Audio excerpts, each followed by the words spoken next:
Welcome back. You're watching Indus News and I'm Fiza Jamal bringing you detailed stories. Ethiopian Army Chief Seir Mekonnen has been shot dead by his bodyguard in a failed coup attempt against the regional government. The head of Amhara state, Abmachu Mekonnen, and his advisor have also been killed in a coordinated attack. The coup attempt was called by the Amhara's region's head of security. The military says most of the people who attempted the coup have been arrested. Prime Minister Abiy Ahmed is spearheading political reforms in the country amid widespread unrest. Ethiopia is due to hold a national parliamentary election next year.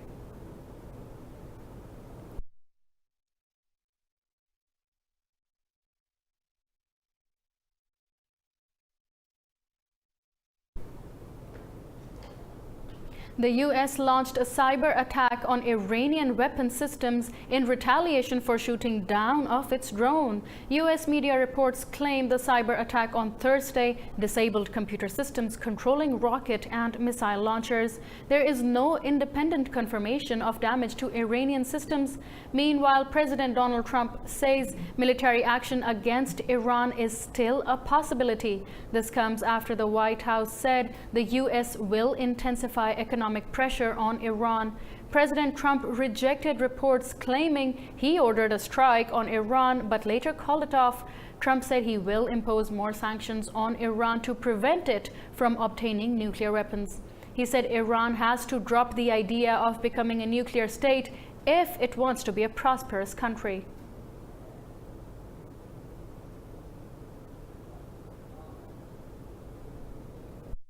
Iran wants to become a wealthy nation again, become a prosperous nation. We'll call it, let's make Iran great again. Does that make sense? Make Iran great again. It's okay with me. But they're never going to do it if they think in 5 or 6 years they're going to have a nuclear weapon. I know too much about nuclear, a lot about nuclear, and let me just tell you, they're not going to have a nuclear weapon. Meanwhile, major airlines around the world have suspended their flights over Iranian airspace. The aviation operators took the decision following reports of a reverted U.S. airstrike on Iran. Tensions between the U.S. and Iran elevated after Iran's armed forces shot down a U.S. military drone over its airspace on Thursday. Saudi Arabia, India, and UAE have altered the path of its international flights away from the Gulf of Oman bordering Iran. U.S. carrier United Airlines has already suspended its all operations through Tehran's airspace. These changes will cause flight delays and longer flight routes due to increased congestion in the available airspace.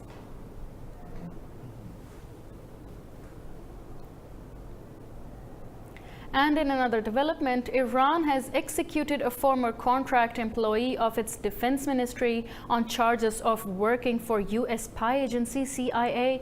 Tehran says Jalal Hajizawar was hanged after being convicted by a military court. Officials say Hajizawar was dismissed 9 years ago and had explicitly confessed to spying for the U.S. They claim documents and spying equipment were found from his home. Hajizawar's spouse also received a 15-year prison term for being implicit in espionage.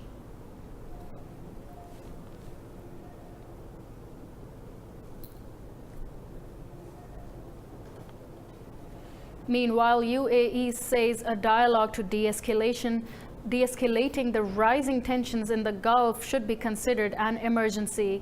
The Emirates State Minister of Foreign Affairs Anwar Gargash said tensions in the Gulf can only be addressed politically. Gargash said the crisis in the Middle East aggravated over a long period of time due to inaction. He said collective attention and efforts are required to find political solutions through dialogue and negotiations.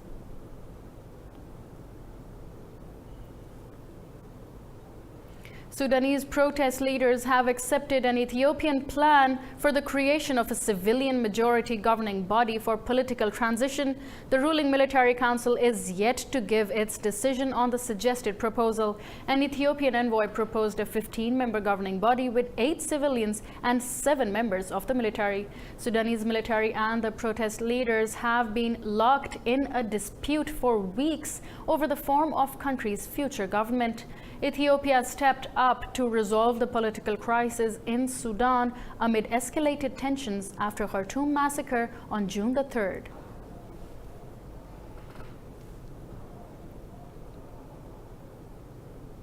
Pakistan has conferred its highest civil award, Nishan-e-Pakistan, on Emir of Qatar, Tamim bin Hamad Al Thani. Sheikh Al Thani was on his second visit to Pakistan since ascending to power in 2013. President Arif Alvi awarded the honor to the Qatari dignitary during a ceremony at President House. Senior officials, including Foreign Minister Shah Mahmood Qureshi and his Qatari counterpart, Abdul Rahman Al Thani, were present at the occasion. He met Qureshi and pledged over 100,000 jobs for Pakistanis in Qatar. Both countries signed 3 MOUs on trade, investment, cooperation on financial intelligence and tourism.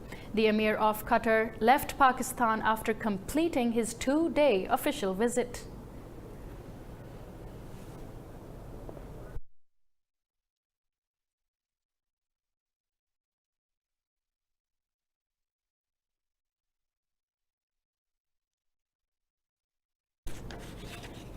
Talking exclusively to Indus News, Shah Mahmood Qureshi said the conference is a continuation of the efforts for a peaceful political settlement.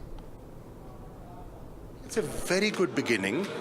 The fact that 57 very important leaders from Afghanistan have come to Pakistan to discuss the peace process, to further complement the process of reconciliation which is ongoing.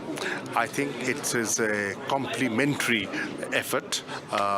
It should be seen in tandem with other processes going on, like the Doha process, like the Moscow format, like the China trilateral, like other international players contributing to the peace initiative.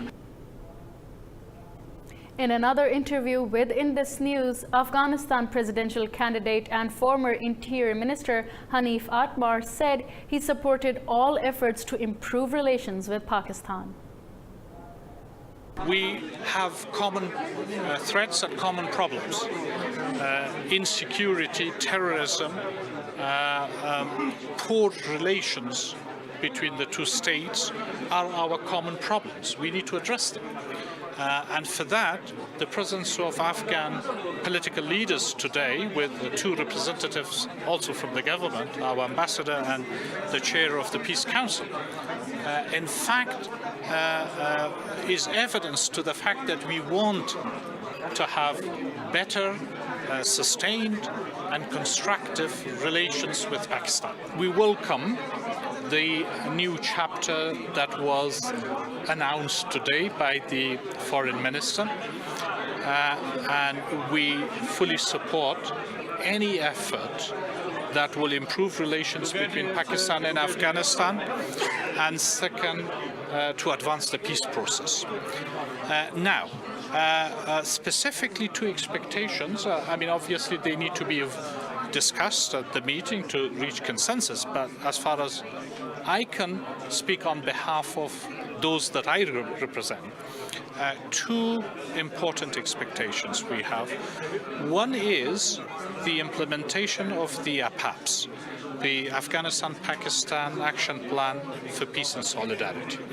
Both states committed themselves to a series of measures for security, for peace, for economic cooperation, for military-to-military cooperation, and a series of very important commitments have been made. Now is the time to implement them. So no more rhetorical and lip service. It's time for implementation on both sides.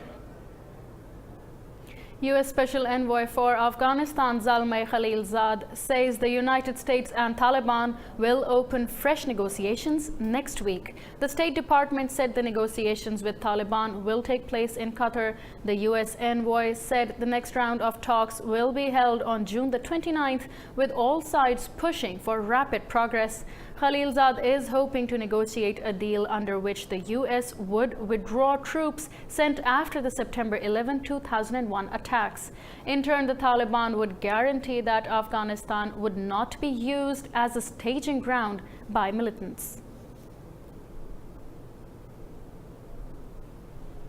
The leaders of Thailand, Malaysia and Indonesia have met on the sidelines of the ASEAN summit in Bangkok. Thai Prime Minister Prayut Chan-o-cha, Indonesian President Joko Widodo and Malaysian Prime Minister Mahathir Mohamad discussed issues of mutual interest. The ASEAN leaders reiterated the region's economic integration and regional security on Sunday. On the second day of the annual summit in Bangkok, regional leaders noted concerns over impacts of the U.S.-China tensions. They agreed on a common approach to prevent ASEAN countries from being left out as U.S.-China tensions rise.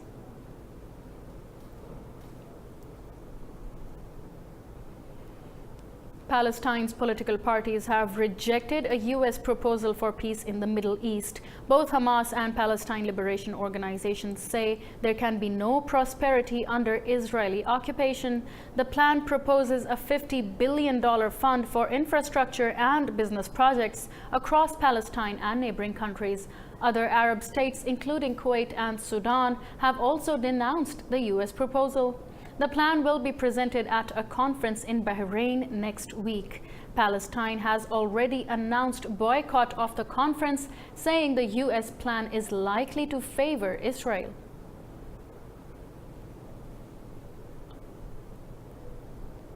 North Korea's Supreme Leader Kim Jong-un has received a letter from U.S. President Donald Trump. Kim has not revealed the details about the content of the letter. The North Korean leader said he would contemplate the letter's content seriously. He also praised Trump's efforts to normalize ties with the North. Earlier this month, Trump said he received a beautiful letter by the Kim Jong-un.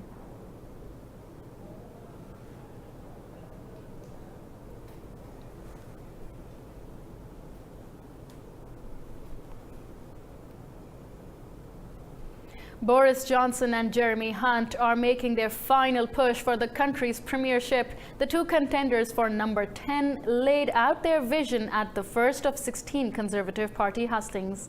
More in this report. The race to replace Prime Minister Theresa May has entered its final round, where the contenders whittled down to top two, Boris Johnson and Jeremy Hunt face a tough battle. They will lay their narrative at 16 Conservative Party hustings across the UK before a final verdict. At the first husting in Birmingham, Boris Johnson repeated his pledge to finalise Brexit by October 31st. But what I said was that leaving on October the 31st was, my words were eminently feasible, which was taken to mean that I wasn't 100% determined to do it. Eminently feasible means it's not only that we are going to do it, but it's possible to do it because it's eminently feasible. But will you do it? Of course we can do it. No, yes. of course, I know. Foreign Secretary Jeremy Hunt insisted he will leave the EU with no deal if necessary. Hunt said the risk of not going ahead with Brexit will be far worse than the economic risks of a no deal. If we got to the 31st of October and the EU have not shown any willingness to negotiate a better deal that can get through the House of Commons, that's not going to trap us in the customs union, then my judgment is that weighing those difficult options up, the political risk of no Brexit is far worse than the economic risk of no deal. And I would take us out of the European Union in that situation. Tory party members will receive their ballots between 6th and 8th July. The name of new Prime Minister is expected to be announced in the week beginning July 22nd. In Libya, government-allied forces are preparing an assault on a former airport in a southern Tripoli suburb. Fighting for the capital has been ongoing for 2 months. Details in this report. The road to the abandoned airport in Tripoli has been central to the fighting between Khalifa Haftar's Libyan National Army and pro-government groups. The territory has been contested since LNA launched an offensive on Tripoli in early April. Since then, Haftar's advances have stalled in the face of fierce resistance. Since the early hours of this morning, we advanced from 3 different locations around the airport perimeter, and we are currently awaiting instructions from our noble leaders to advance and capture the whole airport. Once the airport is taken, the fighters will use it to advance into the area beyond it. This will not be an easy task given the airport's large size. As many know, the airport is around 700 hectares, a very large area, and it represents to our enemy their main station. So as much as we can, in the next few days, we will retake the airport and the surrounding areas so as to advance on the areas beyond it. The United Nations says the fighting in Tripoli has left 653 people dead and displaced over 93,000. At least 18 people have been killed after a 7-story building collapsed in Cambodia's coastal city of Sihanoukville. Rescue officials said 24 people have been injured while several others are still missing. While search operations for survivors is still underway, the under construction building is owned by a Chinese company.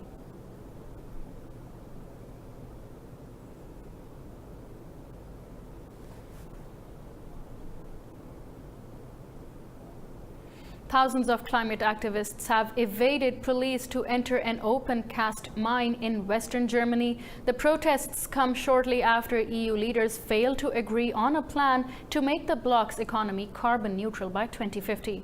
Police were deployed to prevent demonstrators from blocking the open pit mine and adjacent power plants. The activists, dressed in white, however, managed to get into the vast Garzweiler lignite mine. Protesters also temporarily blocked railroad tracks used to transport coal. They accused the government of not doing enough to combat climate change. The mine became a focus of protests after the operator threatened to chop down a nearby forest to enlarge it.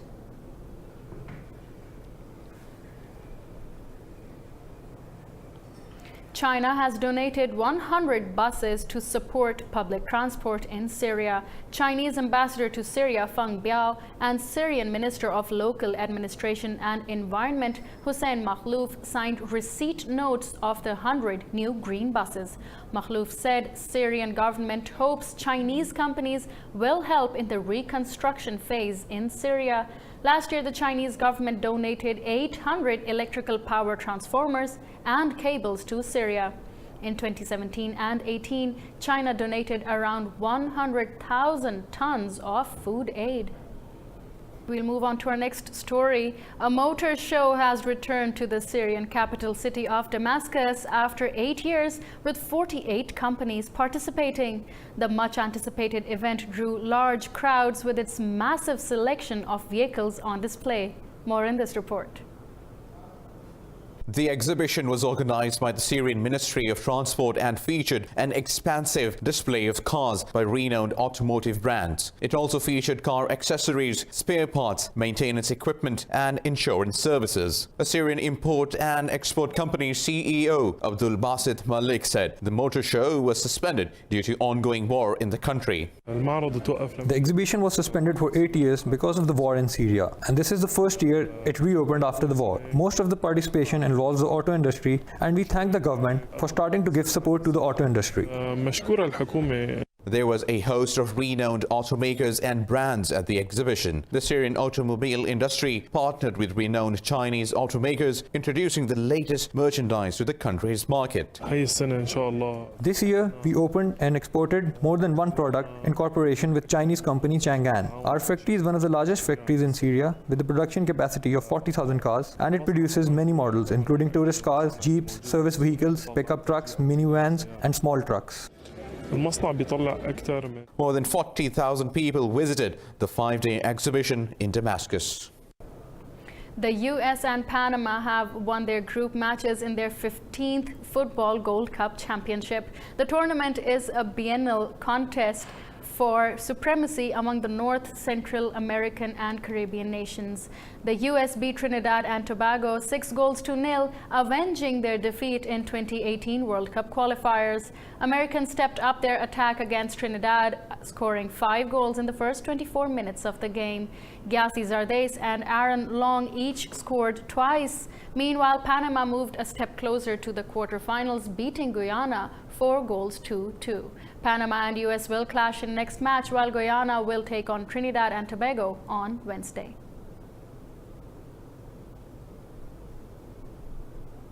The International Olympic Committee is inaugurating its new environment-friendly headquarters in Lausanne, Switzerland. Details in this report. The IOC calls its new Olympic House one of the most sustainable buildings in the world. Solar panels and heat pumps using water from nearby Lake Geneva power the building. It is expected the new headquarters will use 35% less energy and 60% less municipal water than a conventionally built structure. Olympic House represents our commitment to strengthen the role of sport in society. Olympic House is a demonstration of our commitment to a sustainable development for the sake of future generations. Olympic House has been under construction since 2016. Planning for the project began in 2012. The building was privately funded, costing an estimated $149 million. It has won accolades for its environment-friendly design. A pillar of the reforms of Olympic Agenda 2020 is good governance. And an important part of good governance is efficiency. And you can only manage such an important organization like the IOC in the most efficient way. The IOC has remained focused on promoting its Agenda 2020 ever since Thomas Bach became president. Among other things, the agenda aims to make the Games more affordable for Olympic and Paralympic host countries.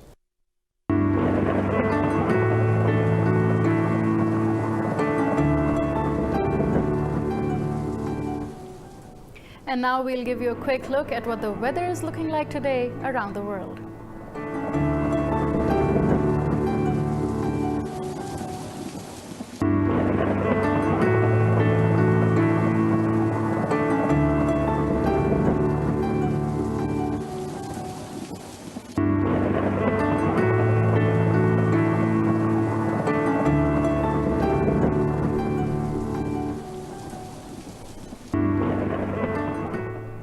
These are all the stories in detail we have for you this hour. You can follow up on all of our main stories. You'll find them online at indus.news.